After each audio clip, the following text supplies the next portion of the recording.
Hello class, welcome. सो आज ये हमारे हिस्ट्री के चैप्टर का अपनी एक्सरसाइज है, राइट।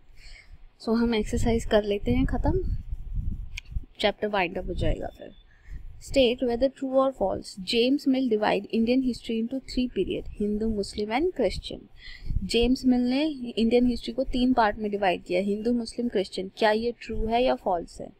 ऑफ कोर्स ये ट्रू है, ऐसा हुआ था। जेम्स मिल ने डिवाइड किया है हिस्ट्री को ऐसे। इनफैक्ट हम हिस्ट्री को अभी भी ऐसे ही रीड करते हैं। एंशिएंट को हिंदू मानते हैं, मेडिवल को मुस्लिम हिस्ट्री मानते हैं, और जो न्यू आई है वो मॉडर्न वाली क्रिश्चियन, ब्रिटिशर्स वाली। Official document help us understand what the people of country think. क्या ऑफिशियल डॉक्यूमेंट हेल्प करते हैं ये पता लगाने में कि कंट्री क्या सोचती है, कंट्री के लोग क्या सोचते हैं? तो इसका आंसर है नहीं। ऑफिशियल डॉक्यूमेंट तो सिर्फ गवर्नमेंट की थिंकिंग बताते हैं। ऑफिशियल डॉक्यूमेंट तो सिर्फ गवर्नमेंट की थिंकिंग बताता है कि गवर्नमेंट क्या सोच रही है, इसलिए ये फॉल्स है। तो लोगों के ओपिनियन हमें कहाँ से पता चलता है? लोगों के ओपिनियन हमें पता चलते हैं जब हम लोगों से बात करते हैं, जब हम लोगों से सर्वे वगैरह करते हैं, लोगों से लोगों की कथाएं पूछते हैं, उनकी ऑटोबायोग्राफी, उनके लेटर, उनकी डायरीज, ये सारी चीज़ें हैं, उनसे हमें लोगों की सोच का पता चलता है। ठीक है, नेक्स्ट है the British thought survey were important for effective administration. Britishers को लगता था कि सर्वे इम्पॉर्टेंट है फॉर द एडमिनिस्ट्रेशन। तो क्या ऐसा था? तो हाँ, ब्रिटिशर्स को लगता था कि सर्वे इम्पॉर्टेंट है फॉर एडमिनिस्ट्रेशन, तो उन्हें इसीलिए उन्होंने इंडिया में सर्वे को इंट्रोड्यूस भी किया था, है ना। अब नेक्स्ट क्वेश्चन है what is the problem with the periodisation of Indian history that James mill offer. क्या दिक्कत है उस पीरियडाइजेशन के साथ जो कि जेम्स मिल ने किया? जेम्स मिल ने क्या किया है? जेम्स मिल ने हिस्ट्री को डिवाइड किया है 3 पार्ट में। ठीक है, 3 पार्ट में डिवाइड कर दिया। अब उसके साथ दिक्कत क्या है? उसके साथ दिक्कत क्या है? ओके, यहाँ से आपको आंसर मिलेगा कि उसके साथ दिक्कत क्या है। Before the Britishers came Hindu and Muslim despots ruled the country. उनके according before the Britishers came तो हिंदू और मुस्लिम डेस्पोट ने कंट्री को रूल किया है। And religious intolerance, caste taboos and superstitious practices dominated the social life. ऐसा वो मानते थे, ऐसा उन्हें लगा कि हिंदू और जब मुस्लिम ने जब ये रूल किए होंगे तो रिलीजियस इंटॉलरेंस भी रही होगी, कास्ट टैबूज भी रहे होंगे। कास्ट टैबू का मतलब कास्ट को लेके जो विचार रहते हैं कि हाय इसने छू दिया, ये कर दिया, वो कर दिया, तो ऐसी चीज़ें रही होंगी। सुपरस्टिशन रहा होगा, ठीक है, ये सारी चीज़ें उन्हें ऐसा लगा कि ऐसी रही होंगी। और उनके अकॉर्डिंग जो इंडियन है वो सिविलाइज्ड नहीं थे, वो अच्छे से नहीं रहते थे, वो सिविलाइज्ड नहीं थे। उनको सिविलाइज करने के लिए कौन आया? यूरोपियन लोग। और it was necessary to introduce European manner, art, institution and law in India. He suggested that British should conquer all the territory in India to ensure the enlightenment and happiness of Indian people, for India was not capable of progress without British help.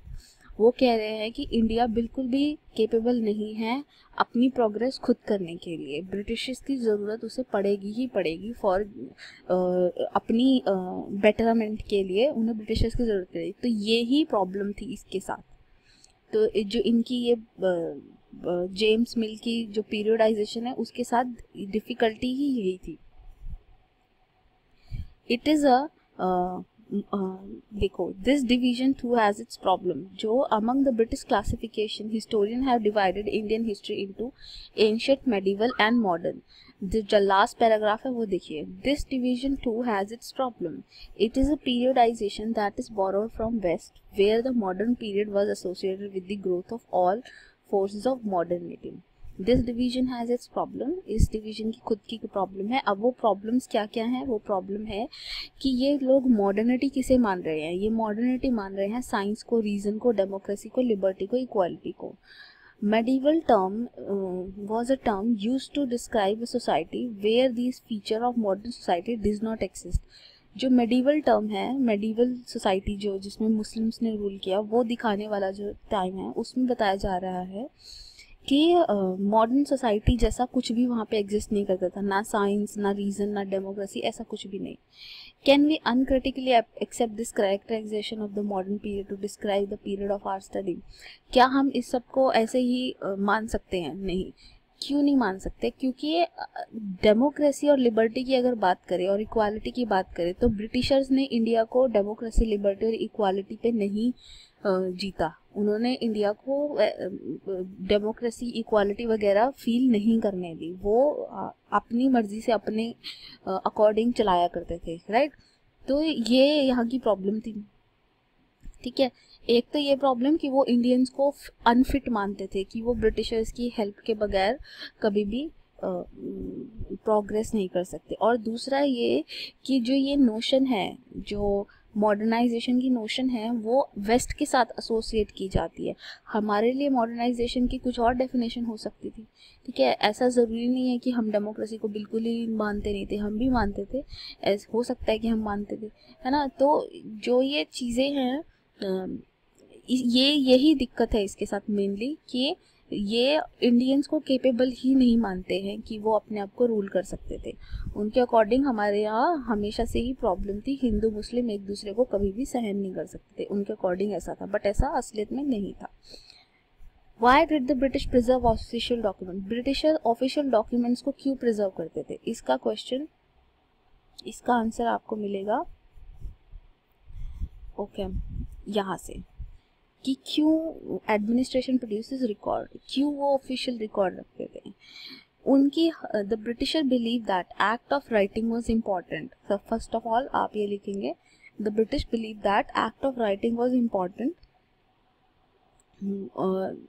Once things was done, things could be properly studied and debated. अगर कोई every instruction plan, यहाँ से start करना है आपको, the British believe that act of writing was important, और फिर लिखना है every instruction plan policy decision agreement investigation had to be clearly written up. जब ये हो जाएगा, once this was done, things could be properly studied and debated, things को properly studied और डिबेट किया जा सकता था, ठीक है। This conviction produce an administrative culture of memo noting and report. ये ही पैराग्राफ आपको लिखना है, द ब्रिटिश से लेके रिपोर्ट्स तक का, ठीक है। इतना लिख दोगे काफ़ी है, सफिशिएंट है, ठीक है। Next, how will the information of historian get from old newspaper, how will the information historians get from old newspaper be different from the found in police report? देखो, अब ये यहाँ पे कंपैरिजन है कि न्यूज़पेपर की फाइंडिंग और जो गवर्नमेंट की रिपोर्ट है उसके बीच में क्या क्या डिफरेंस है, कैसे वो एक दूसरे से डिफरेंट दिखती हैं। देखो, what official record do not tell, आपको यहाँ से पता चलेगा ऑफिशियल रिकॉर्ड से क्या नहीं पता चलता। जो ऑफिशियल रिकॉर्ड है वो सिर्फ हमें ये बताते हैं कि ऑफिशियल्स क्या सोचा करते थे, जो ऑफिसर्स थे वो क्या सोचा करते थे, है ना। They were interested in what they wished and preserve for prosperity. These records do not always have to understand what the people of the country felt and what lay behind their action.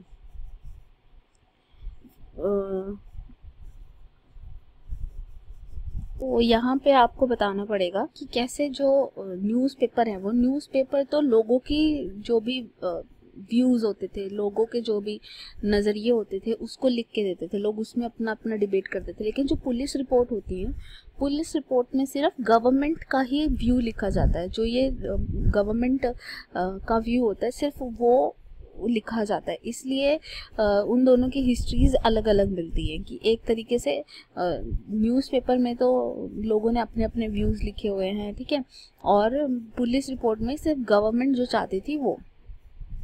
Can you think of the example of survey in your world today? Think about the company get information about the young people enjoy playing with, or how the government find out about number of young people in school. What can a historian derive from such survey? एक सर्वे का क्या importance होता है? देखो, सर्वे का importance ये होता है, सर्वे से हमें पता चल जाता है कि हमारे देश की जनता कैसी है, या हमारे अराउंड लोग कैसे हैं, हमारी क्या ज़रूरतें हैं, हम किस टाइप के लोग हैं, है ना। तो सर्वे से हमें ये सारी चीज़ें पता चल जाती हैं, ठीक है।